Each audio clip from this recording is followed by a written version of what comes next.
ಬಹಳ ಚಾರಿತ್ರ್ಯವಂತರು ಅಂತಿದ್ದ ಯತ್ನಾಳ್ ಈಗ ಉತ್ತರ ಕೊಡಪ್ಪ. ಕಾಶಪ್ಪನವರ್ ಗರಂ. ಬಸವಜಯ ಮೃತ್ಯುಂಜಯ ಸ್ವಾಮೀಜಿಯಿಂದ ಮಹಿಳೆ ಸೇರಿದಂತೆ 4 ವಿರುದ್ಧ ದೂರು ಕೇಸ್. ಬೆಂಕಿ ಇಲ್ಲದೆ ಹೊಗೆ ಆಡುವುದಿಲ್ಲ. ಸ್ವಾಮೀಜಿಗಳು ಚಾರಿತ್ರ್ಯವಂತರಾಗಿದ್ದರೆ ಕೋರ್ಟ್ನಿಂದ ಸ್ಟೇ ಯಾಕೆ ತರ್ತಿದ್ರು?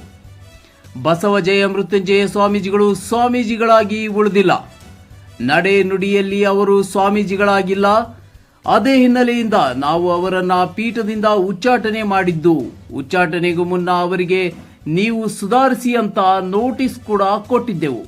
ಬಾಗಲಕೋಟೆಯಲ್ಲಿ ಪಂಚಮಸಾಲಿ ಸಮಾಜದ ರಾಷ್ಟ್ರೀಯ ಅಧ್ಯಕ್ಷ ವಿಜಯಾನಂದ ಕಾಶಪ್ಪನವರ್ ಹೇಳಿಕೆ.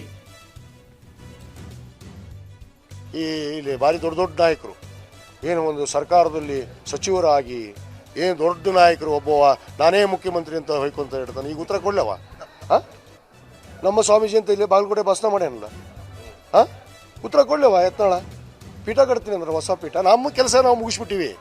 ಇವ್ನು ಹಿಂಗೆ ಅದಾನಂತನೇ ನಾವು ಕೆಲಸ ಮುಗಿಸ್ಬಿಟ್ಟಿವಿ. ನಮ್ಮ ಕೆಲಸ ಈಗ ಅವರು ಪೀಠ ಕಟ್ಕೊಂಡು ಅವ್ರಿಗೆ ಎಷ್ಟು ಪೀಠ ಮನಿ ಮಾಡಿಕೊಡು ಅಂತ ಹೇಳ್ರಿ ಜಿಲ್ಲಾಕ್ಕೊಂದು. ಎಲ್ಲೆಲ್ಲಿ ಪಾಪ ಅವ್ರವ್ರ ಇದದಾರ ಅವ್ರಿಗೆಲ್ಲರಿಗೂ ಒಂದೊಂದು ಮನಿ ಮಾಡಿಕೊಡ್ಲಿ, ನ್ಯಾಯ ಕೊಡಲಿ. ಪಾಪ ಅನ್ಯಾಯ ಅದಂತ ಹೆಣ್ಮಕ್ಳಿಗೆ. ಘಟಪ್ರಭಾ ನದಿ ದಂಡೆಗೆ ಒಂದು ನದಿ, ಒಂದು ಇಲ್ಲೊಂದು ಕಟ್ಟಿಸ್ರಿ, ಅಲ್ಲಿ ಕಾವೇರಿ ನದಿ ದಂಡಿಗೆ ಒಂದು ಕಟ್ಟಿಸ್ರಿ, ತುಂಗಭದ್ರಾ ನದಿಗೆ ಒಂದು ದಂಡಿಗೆ ಕಟ್ಟಿಸ್ರಿ, ಕೃಷ್ಣಾ ನದಿಗೆ ಒಂದು ಕಟ್ಟಿಸ್ರಿ, ಮಲಪ್ರಭಾ ನದಿಗೆ ಒಂದು ಕಟ್ಟಿಸ್ರಿ, ಘಟಪ್ರಭಕ್ಕೆ ಒಂದು ಕಟ್ಟಿಸ್ರಿ. ಏನು ತಪ್ಪೈತಿ?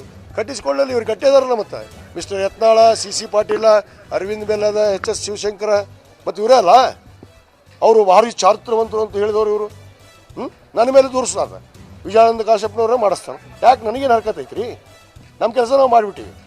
ಏನು ಉಚ್ಚಾಟನೆ ಮಾಡಬೇಕಾಗಿತ್ತು, ಇವ್ರು ನಡೆ ನೋಡೆ ಇವ್ರ ವಿಚಾರಗಳನ್ನು ತಿಳ್ಕೊಂಡೆ ನಾವು ಉಚ್ಚಾಟನೆ ಮಾಡಿ ಸಮಾಜದ ಮುಂದೆ ಸಮಾಜ ಹೆಸರು ಕೆಡಬಾರ್ದು ಅನ್ನೋದಕ್ಕೆ ನಾವು ಸರಳವಾಗಿ ಮಾಡಿದ ಕೆಲಸ ಇದು. ಜನರಿಗೆ ಸತ್ಯಾಸತ್ಯತೆ ಗೊತ್ತೇ ಆಗೋಬೇಕ್ರಿ. ಎಷ್ಟು ದಿವಸ ಸತ್ಯ ಮುಚ್ಚಿಡ್ತೀರಿ ನೀವು? ಎಷ್ಟು ದಿವಸ ಸತ್ಯ ಮುಚ್ಚಿಡ್ತೀರಿ?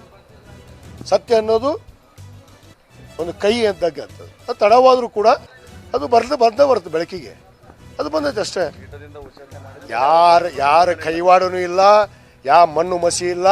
ಅವನು ಸ್ವಯಂ ಗೋರಿ ತೊಡ್ಕೊಂಡವ. ಅವ ಮಾಡಿದ್ದುನ್ನೋ ಮಾರಾಯ ಅಂತಾರಲ್ಲ, ಅವನು ತೊಡ್ಕೊಂಡಾನ.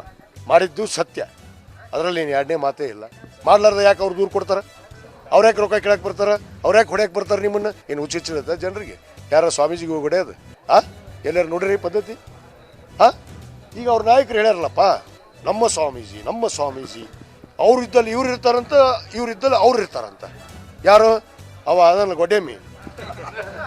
ಅವ ಇದ್ದಲ್ಲೇ ಈ ಸ್ವಾಮಿ ಇರ್ತಾನಂತ, ಸ್ವಾಮಿ ಇದ್ದಲ್ಲಿ ಅವ ಇರ್ತಾನಂತ.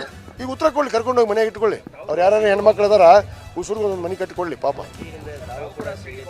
ನೋಡ್ರಿ, ಆ ಅನ್ಯಾಯ ಮಾಡಬಾರ್ದಂತ ನಾವು ಸುಮ್ಮದೀವಿ.